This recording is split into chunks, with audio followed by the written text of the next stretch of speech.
Le combat spirituel numéro 1.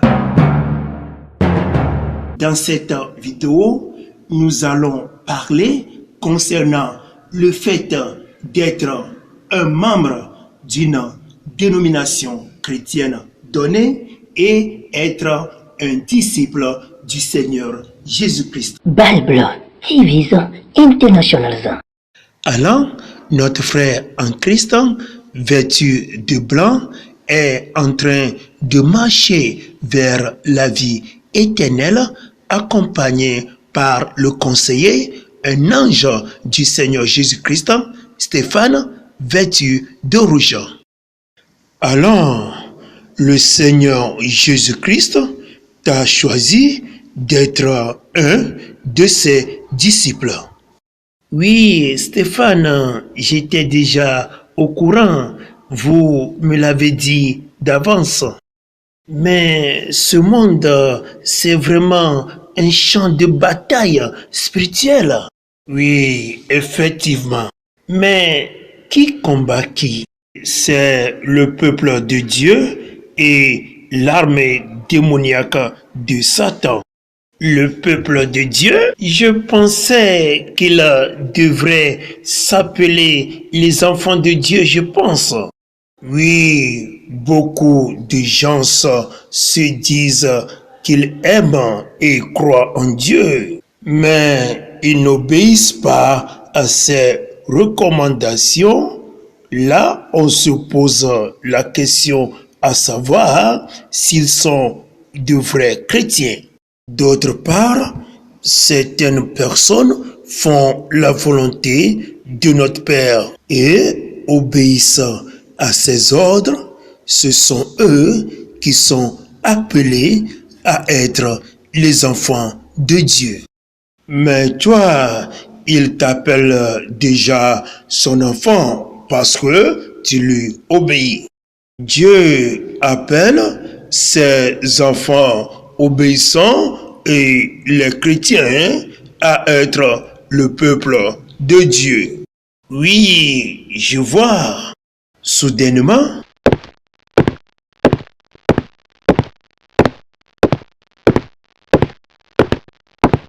et Stéphane, qui sont-ils? C'est l'armée chrétienne. L'armée chrétienne, vous dites?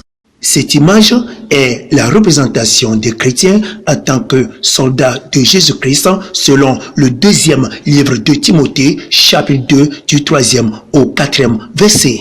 Mais pourquoi y a-t-il beaucoup de différents uniformes militaires? Oui, c'est parce qu'ils sont de différentes églises de l'armée chrétienne. Donc là, je peux dire des dénominations chrétiennes ou encore beaucoup de différentes églises chrétiennes. Oui, regarde leur drapeau jaune et blanc.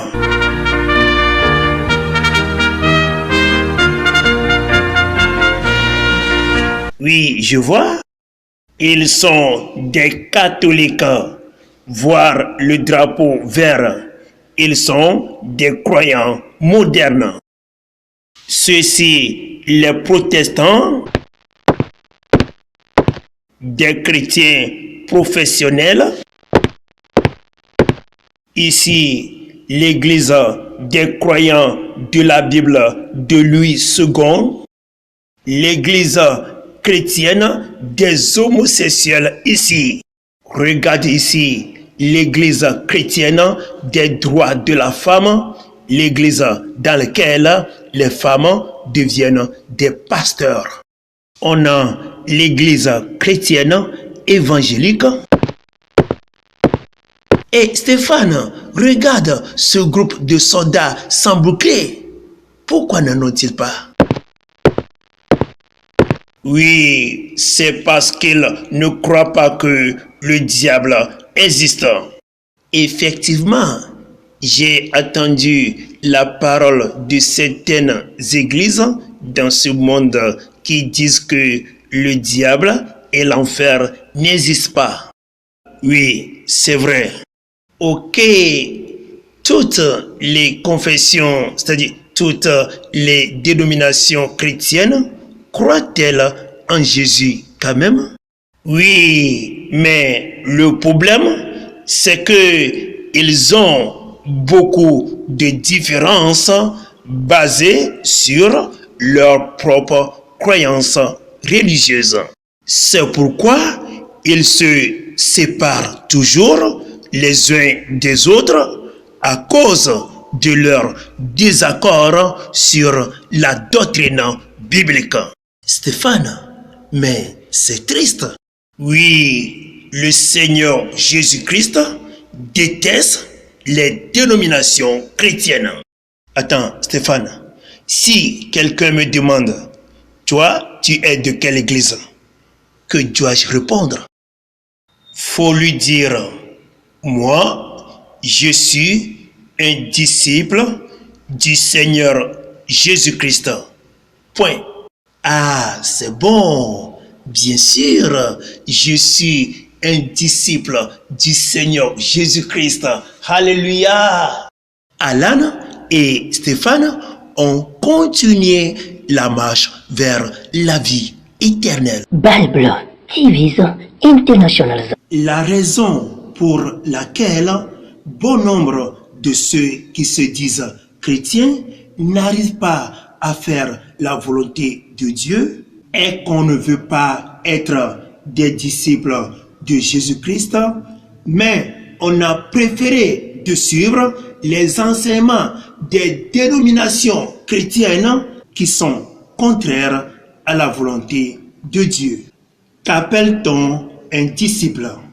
Simplement, c'est quelqu'un qui est sous l'autorité d'un maître.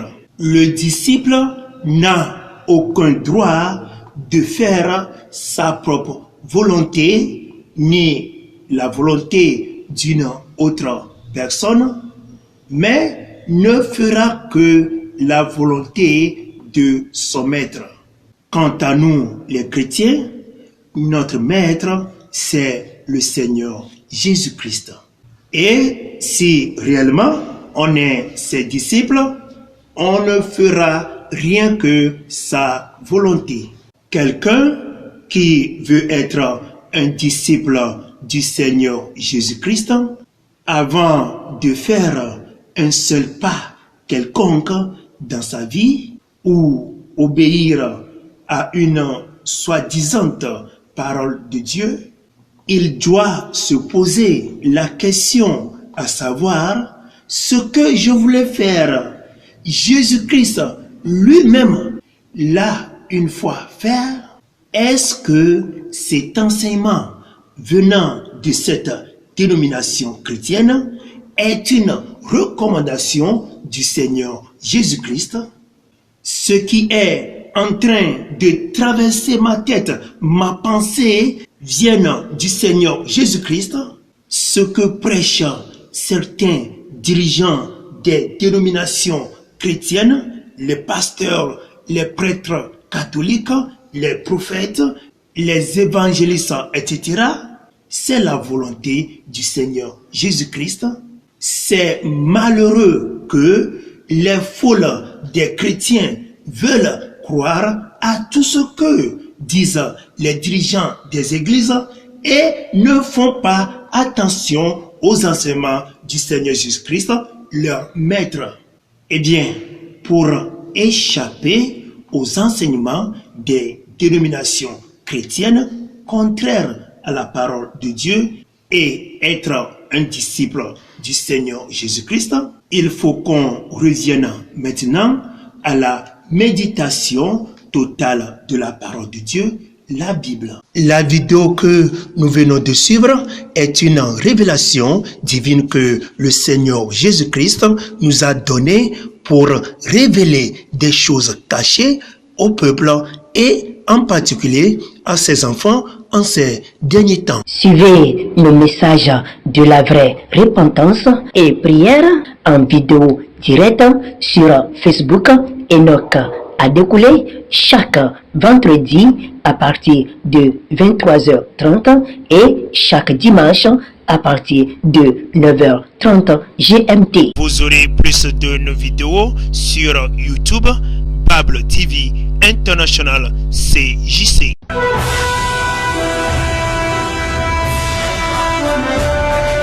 Bible TV International.